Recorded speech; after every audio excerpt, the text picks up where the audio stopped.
একটা কথা কি জানেন? যে নারী তার স্বামীর রাগের সময় চুপ থাকে সেই নারী কিন্তু দুর্বল নারী না। সে একজন বুদ্ধিমতী শ্রেষ্ঠ নারী। এরকম পুরুষ মানুষের রাগের মাথায় যে কি বলে ফেলে নিজেও জানে না। হ্যালো, আসসালামু আলাইকুম, সবাই কেমন আছেন? আমি সকালবেলাও সকাল সকাল উঠে সংসারের যে কাজগুলা সেগুলো আপনাদের মাঝে শেয়ার করব।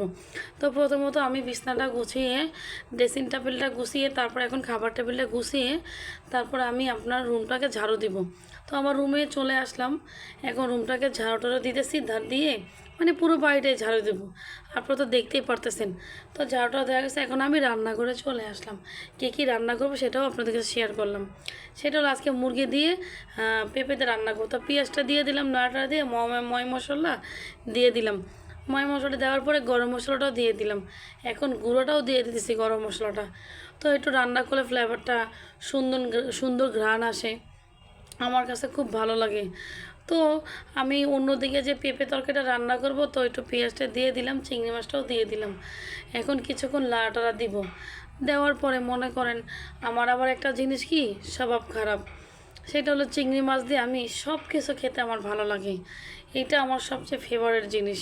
চিংড়ি মাছটা আমাকে শুধু শুধু আমি খেতে পারো ভেজে, মানে আমার কাছে খুবই ভালো লাগে।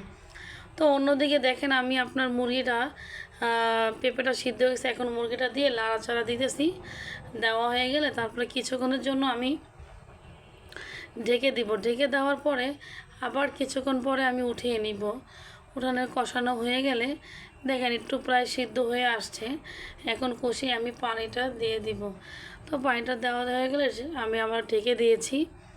অন্যদিকে যে আপনার পেঁপে তরকারিটা রান্না করতেছি, সে পেঁপেটা দেখেন আমি কালারটা কত সুন্দর আছে। তো আমার কাছে ভালোই লাগে পেঁপে তরকারিটা।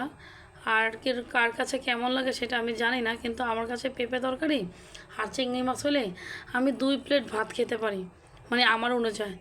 তো অন্যদিকে দেখেন মুরগির তরকারিটা আমার হয়েই গেছে প্রায় প্রায় শেষ পর্যায়ে। পরে কাঁচামরিচটা দিয়ে দিলাম, এখন আবার পেঁপে তরকারিটা হয়ে গেছে, মানে আমার রান্না প্রায় শেষ পর্যায়ে।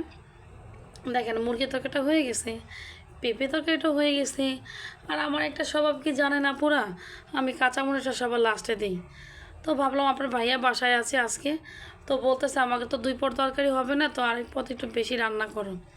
তো আমি আবার বটবড়ি দিয়ে চিংড়ি মাছটা দিয়ে হলুদ মরিচ দিয়ে মানে কোনো রকম ভাজি করেছি। স্বাভাবিকভাবে যেভাবে ভাজি করি সেভাবে করেছি। তো আমার কাছে দেখেন ভাজিটা কত সুন্দর হয়েছে, আমি আবার লাড়তেছি। তো আজকে দেখেন কি কি রান্না করেছি আপনাদের মাঝে শেয়ার করলাম। তো কেমন হয়েছে রান্নাটা